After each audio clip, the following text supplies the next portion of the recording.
am Captain Starlight, and I'm joined here by Livewire Liz. Woohoo! So great. We're doing a combo interview today.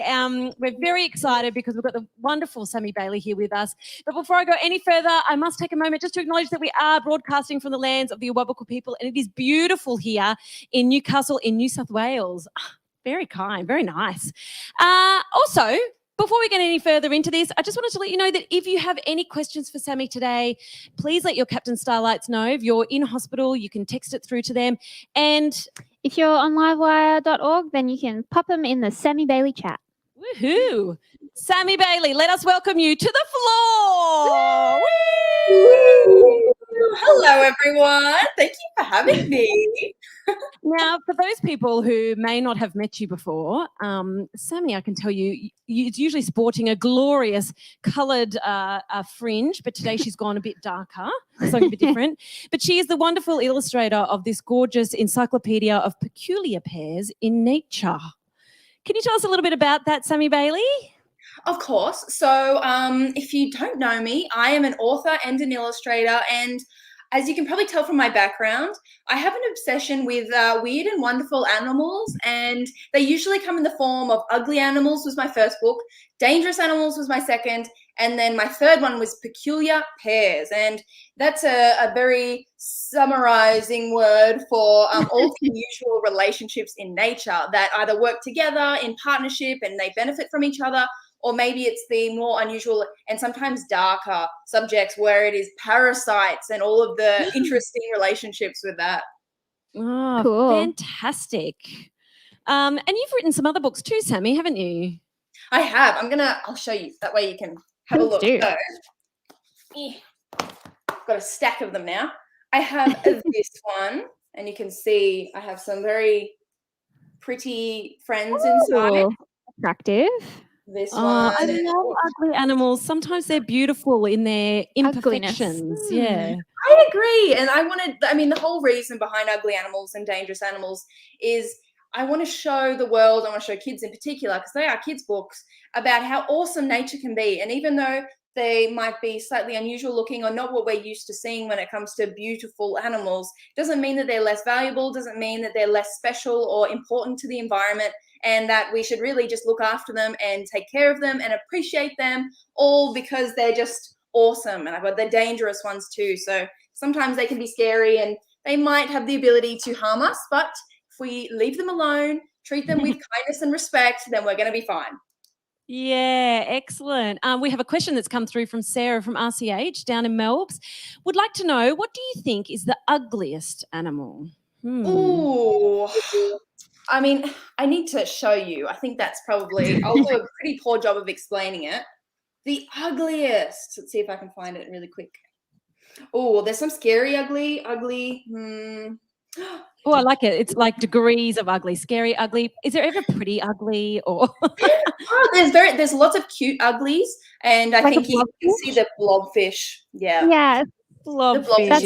That's my favorite, like, cute ugly animal. They always look so like sad. I know. They're very misunderstood. This one's probably one of my favorite, most ugly. Like it says it all over it. It's got this is a male proboscis monkey, and it has a really large nose, and that helps it make a big, loud, guttural, like croaking, kind of honking sound to the other monkeys in the area, and it helps them attract a mate, believe it or not. And they just look like big grumpy men, old men, in my opinion, and I think it's hilarious. Yeah. Oh, cute.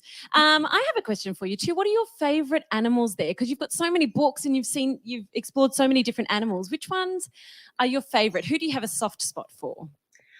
Oh, I have a few soft spots. I think the blobfish would have to be one of them, because that is one of the animals that everyone kind of sees and thinks of when they think of ugly animals. And it's an interesting reason as to why they are the way they are, like why they look the way they do. So if you don't know, blobfish live really, really far down the ocean. They live 2 times as far as submarines can reach. And they don't have the typical skeletal system, so all the bones and the muscles that normal fish would have. And so that's because it helps them cope with all of the really intense pressure pressurized environments because they're so far down. And so what has happened is when trawling, like big ships have come along and they scrape the bottom of the ocean, they have accidentally picked up one of these blobfish and it's come up and they've gone, what on earth is this creature? It doesn't look real. It looks like an alien. And that's because when it has changed and gone up and the pressure's different up on land as it is down the ocean, their body changes and they completely, they lose a lot of, they almost deflate. And that's why they look very kind of sad and a bit sort of miserable. It's because their whole body deflates to cope with the different pressure. So it's really, interesting. There you go. So they might have a big smile at the bottom of the ocean. They just have a big frown at the top. I think so. That's so true. We have a question here from Caden from livewire.org. What has been your favorite fact that you have learnt while researching animals? Oh, my favorite fact. You know what? Pretty much all my favorite facts involve poo. So if anyone doesn't like poo, can I say, Sami, you're in good company. That's we have a local zoo here in the Hunter Valley, and we were obsessed with finding out about those animal poos. I mean, wombats have got square poo. I know. And speaking of, I assume you're talking about Hunter Valley Zoo, are you? Yeah. Yeah. Did you know the tapir, and if you can see behind me, we probably can't really see, this creature here is a tapir. Well, it's not a real one. It's a toy. But the tapir is in my Ugly Animal books. Don't tell him I included him. He might get upset. And he has an unusual reaction to things. And if you've ever been to the Hunter Valley Zoo, then you know not to get too close to the cage or to the enclosure because they will urinate all over you, and it can be quite hot and warm pee. And so you've got to stand back, and if you get too close, you get pee all over you. What a nice gift. How about that? It's Christmas. Now, I believe that you have a peculiar pair that you're going to talk to us about, a rat and a cat. I do. It is, well, technically there's another member involved too, but what you would usually see is just a rat, typical normal rat that you would find in Australia and in America, any other country, and a cat. So most of you might know people with cats. You might have cats. They're pretty normal in Australia. And what you would not suspect in this relationship is a parasite, a mind-controlling parasite. I have a strange love of all mind-controlling things because it doesn't seem real, but it is. And so what happens is, this involves pee and poo again, so I'm sorry. But what happens is a rat will come into contact with cat urine or cat poo, maybe in a litter box or something like that, and it accidentally absorbs some of the droppings into its system. And tiny little microscopic parasite lives in those poo and wee, and it works into the brain of the rat, goes all the way up here and starts basically mind controlling it. It's almost got the gears and it's working around, and it controls and changes the fear receptors, which means that it changes the rat from usually being scared and wanting to get away from a cat because it knows it's going to be eaten, into going towards the cat and purposely wanting to get closer because it thinks that the big cat is a big rat that it can mate with. And then, as you can imagine, the rat gets eaten by the cat. And it is the plan of this parasite, because the parasite needs to get into the stomach of the cat to finish its little cycle, to be able to continue growing and then shed more little tiny parasites that another rat will pick up, and the cycle continues. Wow. Oh my goodness, blowing my mind. I won't tell Remy from Ratatouille because I'm pretty sure Ratatouille, he'd be really upset about that. Well, there's a worse news for this one too. It can infect humans. Oh, stay away from those good to know. cat poos, Wow. I guess. Jake, that I had, Jake from RCH, do you think Ratatouille has mind-controlling powers too? Is that why we love that movie so much? Those cute little make rats. a lot of sense. Now I'm thinking about it. Everything's coming together, and I think that could be the secret to that story. Hey, Sami, there was another illustration that was next to the cat and the rat there. Who's this guy? Well, how do do I introduce this fella? So this is a marabou stork, and you probably would not believe me when I tell you that this bird is my height, a bit shorter than me. So it lives in Africa, so you're not going to come across it anytime soon, I'm sure.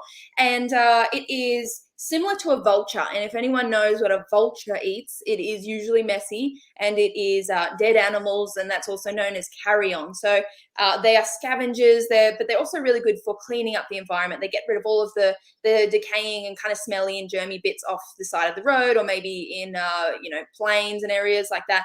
And so what happens to this creature to look the way it does is there's some very good reasons, I promise. It's almost like the proboscis monkey with the big nose. This one has a big kind of pouch underneath its beak to basically, it breathes in, and that it's almost like a lung that's on the outside. And so it doesn't necessarily help it breathe, but it does help it make a sound. So it makes this really loud, guttural, croaking sound. Again, we're having a lot of croaking and guttural sounds. And it attracts a mate that way. And the reason it has no feathers on its head is very helpful for it, because if it were to eat all of that maybe messy and bloody and kind of gross food, then it would get stuck in all of its feathers, because it has to reach into the body sometimes. And then what happens instead is it's evolved to lose all of its feathers, so it's a really quick cleanup time. Well, there you go. What an efficient bird. What an efficient bird. I know. Now, there's also a funny poo story about this one. It's a good one, I promise. No, go on. We love poo stories. Love a Here, poo go story. for it. I am in good company. So this one poos down its own legs on purpose, and it has like the typical stork legs, so really thin and kind of almost bone. It just looks like bone. And so they poo down their legs on purpose because they want to cover them in poo. For a few reasons. The first one is it cools them down because the poo is white, and so we know that if you're in the sun and a lot of sun, that it attracts sun warms up if you're wearing black and darker colors. So it poos white all over itself. And the other thing is that the poo has a lot of intense chemicals inside, and I like to kind of compare it to hand sanitizer. So we use hand sanitizer all the time. And this bird has built-in hand sanitizer, except it's just in its bottom instead of its maybe handbag. And it gets to kill all of the germs that it would usually get from coming into contact with decaying animals. Yeah, right. Wow. So it disinfects its legs instead of like disinfecting its hands. Yeah. Love that. I love that too. Who asked about the fantastic? That is a great fact. It is a great fact. There you go, Caden. That is Yeah, that's for you, Kate. that's for you, Caden. Thank you for letting me share. Fabulous. I think it might be time for a game. I think so. Okay, we have a game called Would You Rather? Yeah. Sorry, I feel like it needs a theme song. Da da da da da da. Would you rather? I don't know. Would you rather? I don't know. Would you rather? Yeah. Sorry, I need to work on that actually. okay, so would you rather be able to communicate with animals or have the powers of a chameleon? Such a good would you rather. Yeah. It's so good. You know what? I'm going to have to go with communicating to animals, because it would be interesting. You'd learn some cool facts that I probably don't know. But it also would make my job so much easier, because I have to research so many animals. And if I could just straight up say, excuse me, what do you eat? Where do you live? And why do you look the way you do? Then I would be finished a book in like a month. That's true. Although they might get a bit shy talking about their own poo. That's true. True. I haven't thought about that. They might also get offended if I say they're like animals. That caribou looks like he'd be really proud about talking about that, to be honest. I think Yeah, so. I've got this. Oh, guys, I've got this big thing here. It helps me meet chicks, and I've also got, I can hang out with all the animals. Oh, it's delicious. Oh gosh, that is such a good would. What's your would you? Which one would you choose, Liz? That is a tough one. I think I'd probably want to talk to animals as well. Okay. Yeah. Okay, this is I think it good. would be cool to make friends with various different, like, potentially dangerous and unusual animals. Have them have your back, Okay. Yeah. that's Like, if great. you could, like, call on some magpies when you need. I love it. What about you? I think I would go for the powers of a chameleon.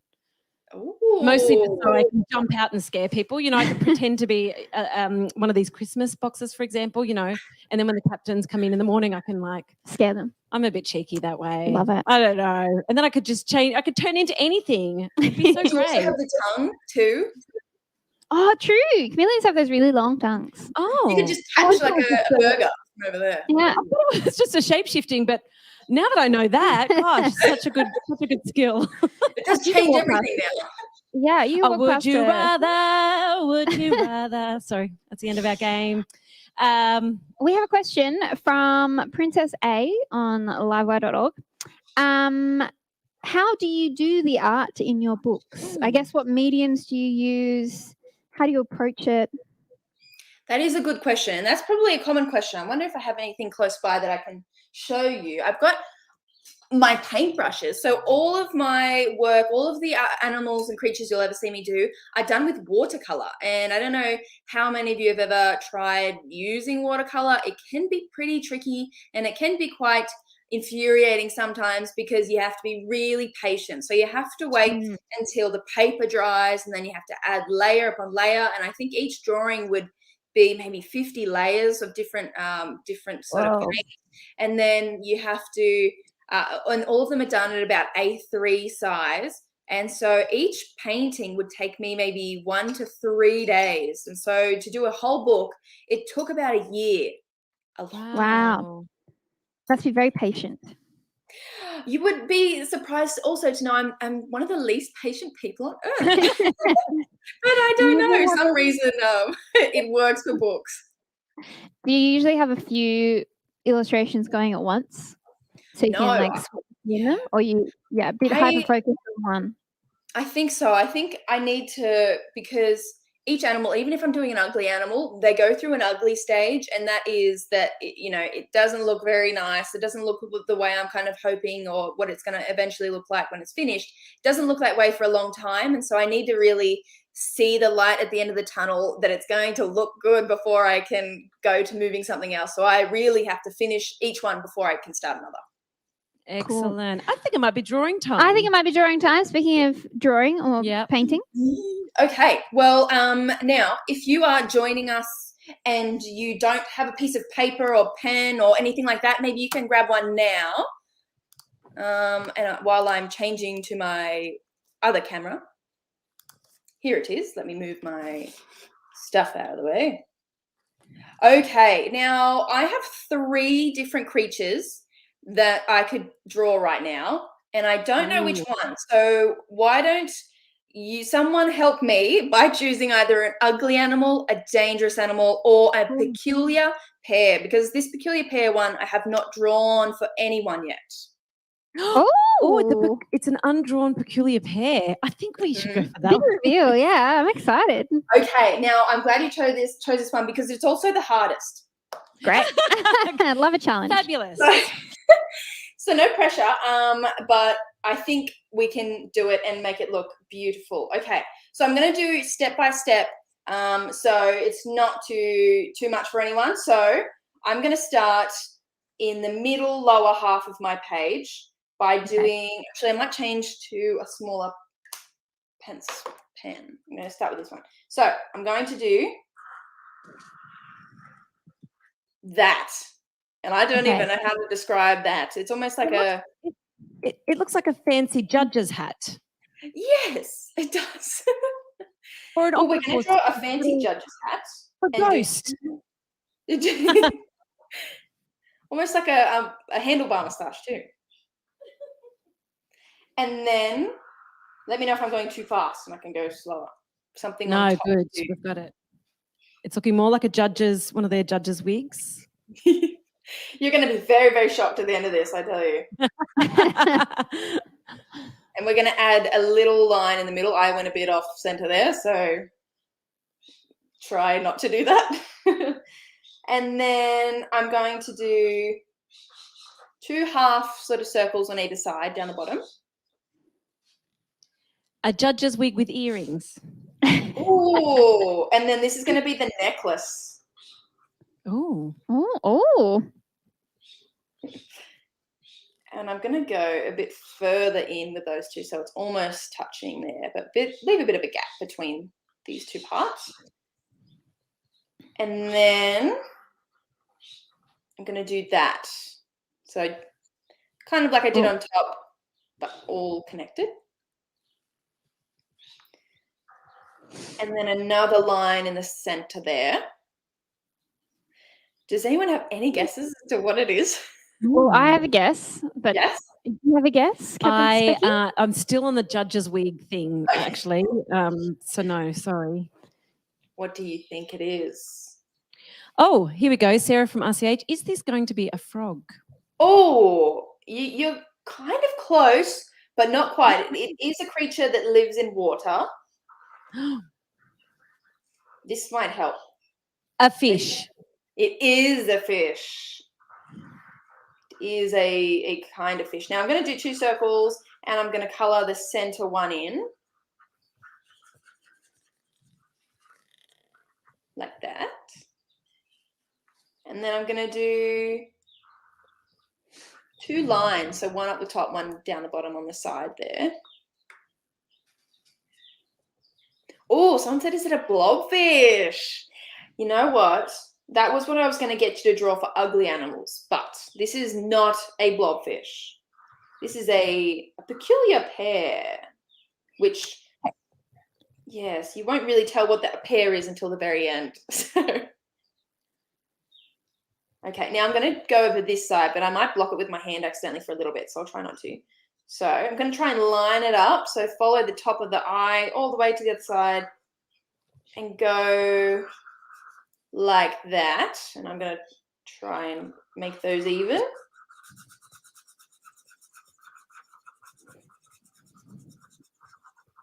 Awesome. It's looking so good.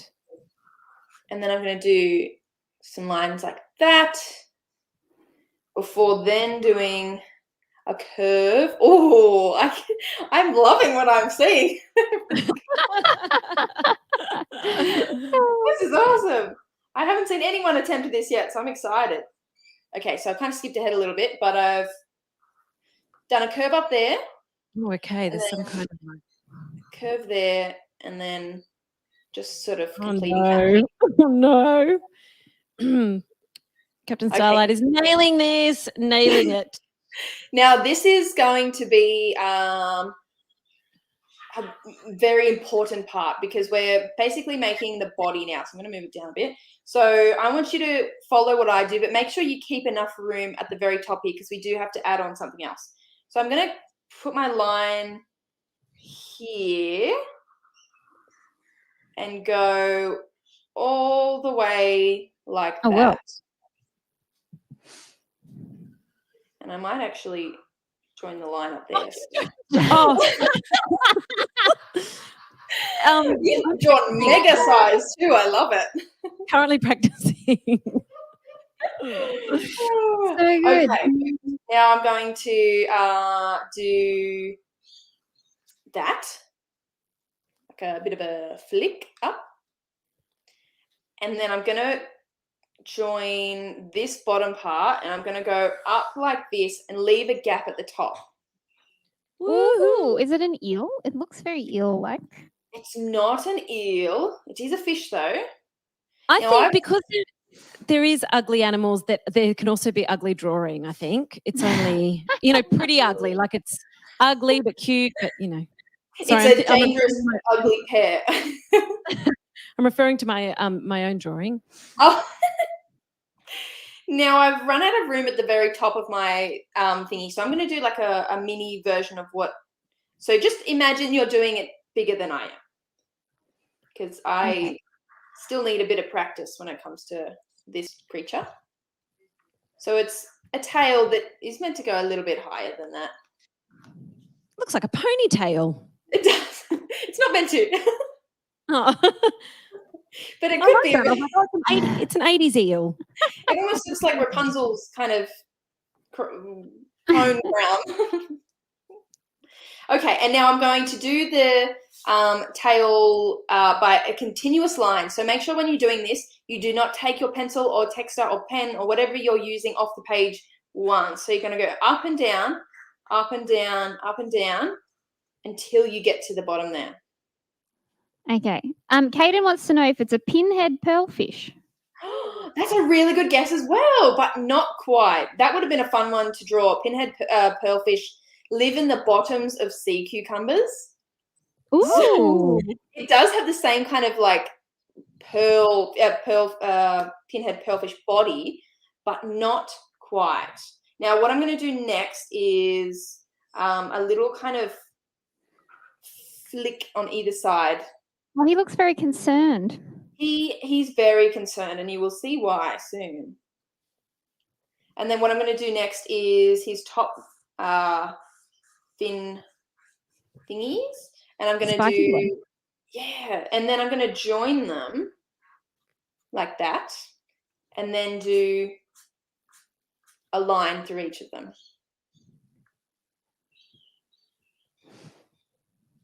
Okay, we're nearly done, but there's still a very important part that we have not come across yet.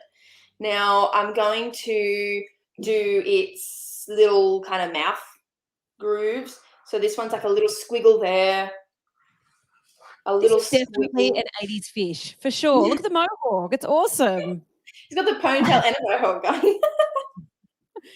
Mine particularly looks 80s. And then I'm going to do a curve there because we're going to do its little side fin. So we're going to go out and then a bit of a wobble and then back. And we're going to do that same continuous line. So we're going to go up and down until you come to the end.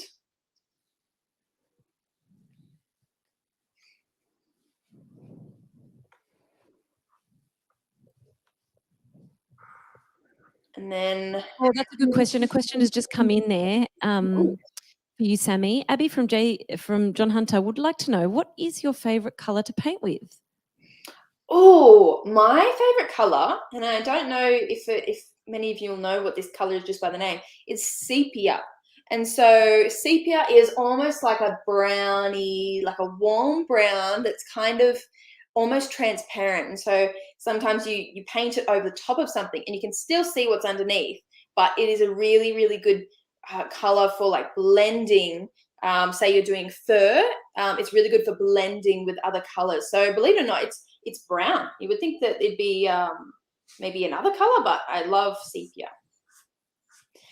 And so what I've done here is a line. They're broken up a bit, so you could do a line, and then some on the body. And now we have one more part, and this is in the mouth. Now, I'm going to draw almost like a triangle, but they're not pointy ends. They're kind of rounded. It's like a love heart. It is. And then I'm going to do two kind of little black line, almost, well, they are eyes. Looks like an alien love heart. It does. It does. Little alien eyes. And then I'm going to do, it's kind of unusual. It's like that. So it's not quite straight, but like I'm a going to little do, yeah, like an alien wearing 4 hats. Big beanie. And then what I'm going to do is add this creature's legs. So 1, 2, 3, 4 on one side.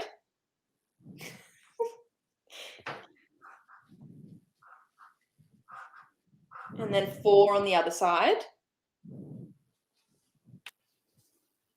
And then I'm going to color in the top half of inside the mouth behind this creature. So I'm going to start coloring in here, making sure I don't color in over the top of the actual creature.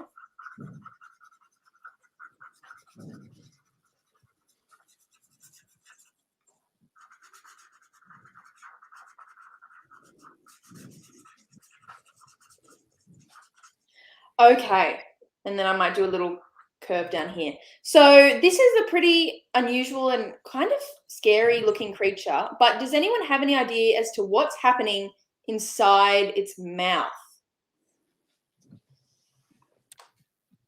It looks like a flea. You're actually really close. So it is a louse.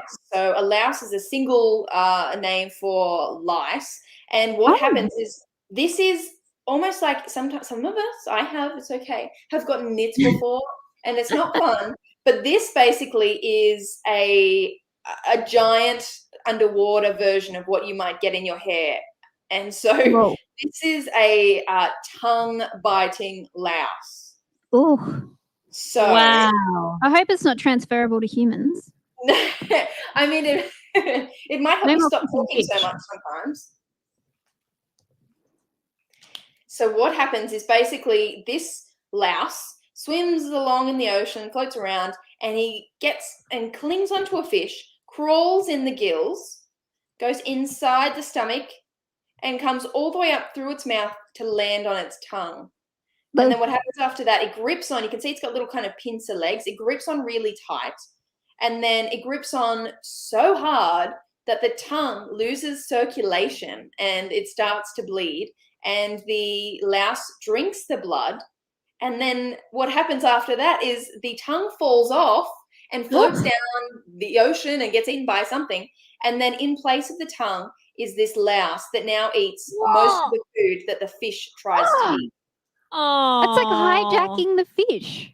It is exactly doing that. And fortunately, the fish does not die from it. He has to eat a bit more. So he's pretty lucky in that sense. But sometimes he can have 2 on his tongue.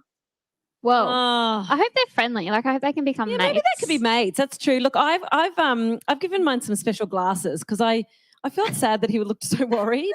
So he's got glasses now and he's got a microphone. And I made his mohawk a bit better because I felt bad.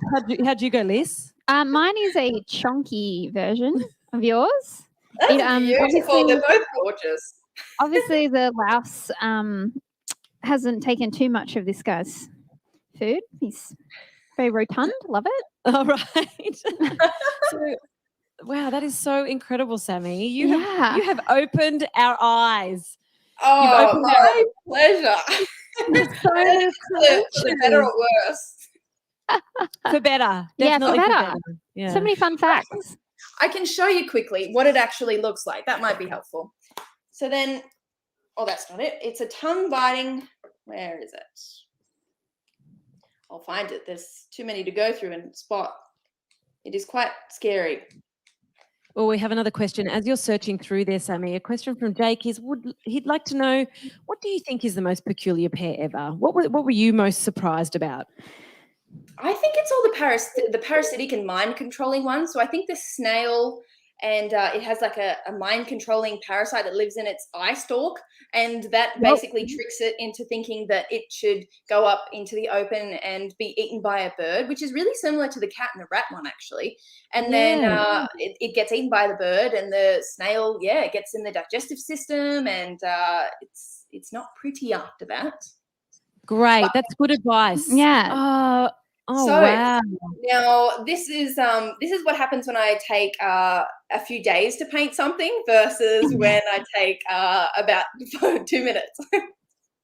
That's beautiful. Incredible. Who knew someone could make a louse tongue look so good? It's my gift. It's a skill. It's your chameleon skill. Yeah. Right there. Oh, that is so incredible, Sami. We're so impressed by all these incredible facts, and thank you for opening our eyes to such incredible creatures around the place. It's great. My pleasure. Now you have poo stories to tell everyone you know. Absolutely. Can't wait to go to a party, bring out some poo facts. Yeah, that's right. So before we leave, any other thoughts about another book? Are you dreaming up any other animals, like the funniest animals, the ones that make you laugh the most? I don't know. I'm curious. Now, I can give you guys like a super early inside scoop. This is so super early that it's so early that only my mum knows. So, wow. Now, these are my really poor quality sketches of what. Let me change my camera. You've just got an inside scoop alert. Whoa. Yeah, this is super. No one tell my publishing company. So here, none of them will make sense in their format and where they belong in order. But I'm thinking of doing a book series about, and I still got to work on the title, but maybe some of the solutions to evolution, and look at explaining why animals look the way they do in a fun and playful way. And so maybe if we look at the marabou stork, why does it have that beak when it could have had a platypus beak or a flamingo beak or a puffin or hornbill beak? And maybe why it doesn't have a mohawk or a mullet or an afro, and why does it poo down its I love that. Thank you so much for sharing that inside scoop. That is My so cool. pleasure. Yeah, that is So so looking cool. forward to that. Yeah, for Me sure. too. Look, it's time for us to go now, and we're going to say a big farewell. We've got some other things that are coming up on Fun with Captain Starlight. We've got the Queensland Ballet that are live on Monday, the 6th of December at 5:30, so you've got to check that out. That's pretty awesome. We've also got Captain Starlight might be playing with the Sydney Symphony Orchestra. Look at him there, playing up there with the whole orchestra. That's going to be heaps of fun. We're going to be doing some Christmas carols, I believe, for that. So there's lots of things happening. Of course, if you want to check out anything else with Fun with Captain Starlight, you can do it by subscribing to our channel, which is Fun with Captain Starlight. We're also on TikTok. We're so cool. So cool. Awesome. Thank you so much, Sami. Thank you so much, Sami. Really appreciate it. My pleasure. Thank you, everyone. See ya.